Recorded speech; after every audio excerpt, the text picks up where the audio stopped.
Hey there Titans, welcome to Form Titan Basics. In this video we will talk about the group by having and the get integration. So we're going to head over to our get. We have a group by setup. We discussed this in the previous video.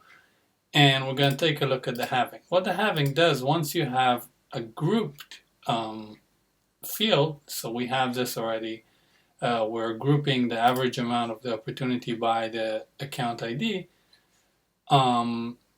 We can run a condition on this. So we can say that we want to see results. Let's say that the average amount is greater than, let's do other, and this is our previous results. We'll say that it's greater than 1004, and we'll apply this.